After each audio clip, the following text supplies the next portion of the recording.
Les podcasts du Figaro.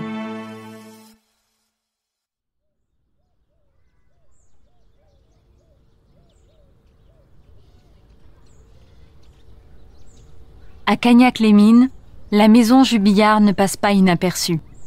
Des briques orangées, une façade inachevée, dans un paysage de pavillons lisses aux pelouses impeccables.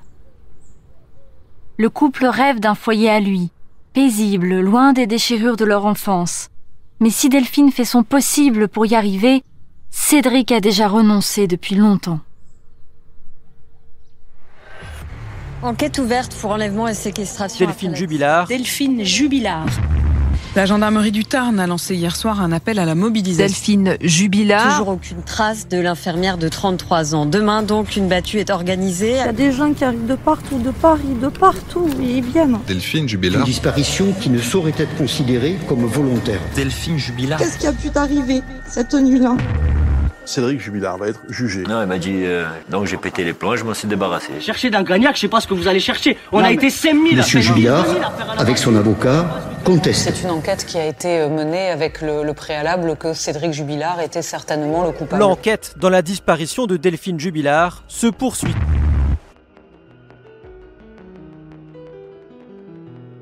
Dans la nuit du 15 au 16 décembre 2020, Delphine Jubillard disparaît.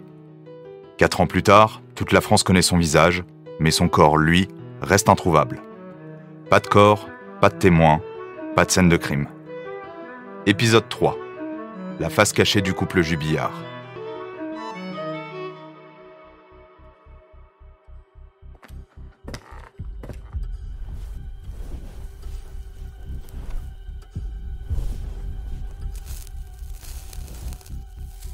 À 32 ans, Cédric se comporte encore comme un adolescent. Il fume 10 à 25 joints par jour, enchaîne les chantiers payés au noir, les missions en intérim et les CDD. Il n'a pas de voiture, pas de permis. En bon peintre plaquiste, Cédric avait pourtant promis de s'occuper lui-même des travaux de la maison. Mais le terrain acheté il y a 8 ans est toujours en chantier. Les briques sont encore apparentes, le balcon n'a pas de rambarde et le jardin ressemble à une vraie déchetterie. En réalité, au lieu d'avancer sur les travaux, Cédric passe ses journées sur son téléphone à jouer à Risk ou à Game of Thrones. Mais ça, c'est quand il ne retrouve pas les jeunes du quartier pour fumer au City Stade, un terrain de basket vers la mairie. En 2019, Cédric déclare 492 € de revenus. Delphine, 26 000, alors même qu'ils doivent tous les deux rembourser 900 € par mois pour la maison. Mais Cédric ne trouve pas la situation déséquilibrée. Il dit payer les loisirs de la famille grâce à l'argent gagné au noir, restaurants, balades, zoo, même Aqualand serait à ses frais. Mais ce qu'il ne dit pas, c'est qu'il pioche dans les comptes des enfants pour payer son dealer.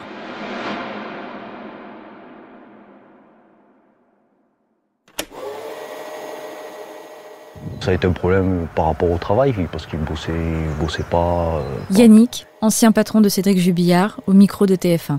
Des fois, il n'avait pas trop de nuit, donc c'était un peu compliqué pour ça. Ouais. Il y avait beaucoup d'aplomb, c'est-à-dire si on le voyait faire une bêtise, il soutenait que c'était pas vrai. Mais vraiment, beaucoup d'aplomb. Delphine, elle travaille d'arrache-pied. En plein Covid, elle est réquisitionnée à la clinique Claude Bernard.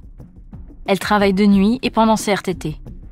Elle en avait marre, tout simplement. Une cousine de Delphine, au micro de BFM TV. De la maison qui n'avançait pas et de son mari, c'est elle qui rapportait l'argent, c'est elle qui habillait les enfants, c'est elle qui payait le crédit de la maison, qui payait tout, quoi. Plus s'occuper des enfants, je me rappelle qu'elle le disait souvent. Elle disait, à la maison, j'ai 3 enfants. Cédric et Delphine se disputent de plus en plus. J'ai déjà pu voir de la violence qu'il a pu faire envers ses enfants. Lolita, une cousine de Delphine, au micro de BFM TV. Pas envers Delphine, mais elle a critiqué, elle a rabaissé, elle a jugé, dû à son métier d'infirmière. Plusieurs fois, je l'ai vu faire.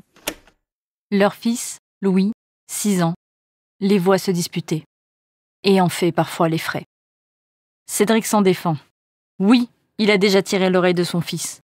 Oui, il lui a déjà donné une petite pichenette. Mais ça n'a jamais été trop violent. Delphine n'en peut plus. Au début de l'été 2020, elle s'inscrit sur Gliden, un site spécialisé dans les rencontres adultères. Elle y rencontre un homme d'une 40aine d'années, habitant à 1 heure de route de chez elle.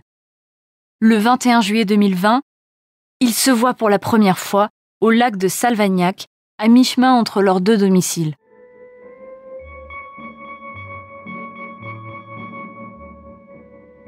Ils échangent leur premier baiser et en rentrant chez elle, Delphine lui envoie une photo d'elle en jean et en soutien-gorge. Au 2e rendez-vous, ils passent la nuit tous les deux près de Toulouse. Ils font rapidement le tour des hôtels de la région. Avec lui, Delphine se redécouvre femme. Elle troque ses pyjamas confortables pour de la lingerie fine, se maquille et se remet au sport. Lors de la nuit des étoiles, en août 2020, Delphine s'éclipse de la maison. Officiellement pour observer le spectacle de la Voie lactée, officieusement pour appeler son amant. Ça, c'était la petite poupée. Amy, une amie de Delphine, au micro de Théva. Je dis, t'as maigri, oui, je fais du sport. Vous voyez un petit changement quand même de la femme qui était, je suis juste bien dans ma vie, et voilà, à la femme, c'est ça y est, déterminé, ça y est, là, je suis bien, je reprends ma vie en main. Ce changement d'attitude ne passe pas inaperçu. Cédric se met à espionner Delphine, la harcèle de messages. Il ne veut pas que sa femme le quitte. Mais c'est déjà trop tard. Delphine veut divorcer. Elle espère emménager avec son amant et rêve d'un mariage à la cathédrale d'Albi. 3 jours avant la disparition de Delphine, les 2 amants se voient pour la dernière fois.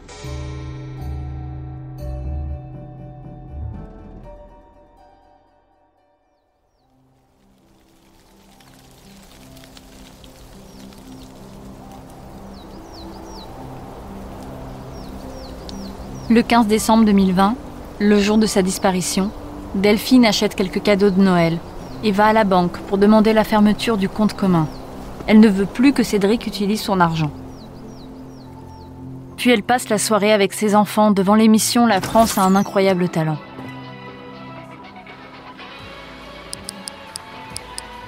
Avant de s'endormir, elle envoie quelques messages à son amant. À 22h55, elle lui écrit « Je t'aime fort ». Le lendemain matin, Delphine Jubillard a disparu. Donc chaque fois qu'un groupe sera prêt, on nous donnera le feu. Vous ne touchez pas. Vous ne touchez pas.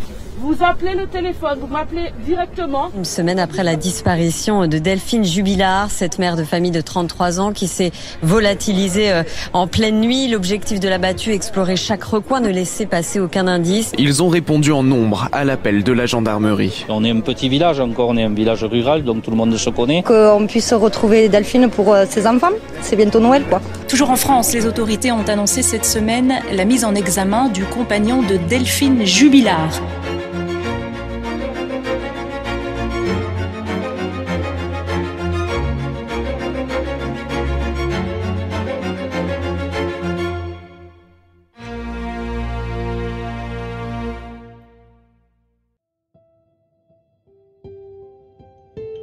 C'était l'affaire Jubillard, la face cachée du couple.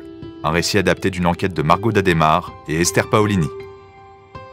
Dans cette série de podcasts, Le Figaro vous plonge dans les mystères d'une des affaires les plus énigmatiques de ces dernières années. Prochain épisode, l'arrogance coupable de Cédric Jubillard. Réalisation, Astrid Landon. Narration, Margot Dademar. Production, Salomé Boulet et Lila Fadel. Prise de son, Louis Chabin. Coordination, Aude Cérès. Vous pouvez retrouver les récits du Figaro sur Figaro Radio, le site du Figaro et toutes les plateformes d'écoute.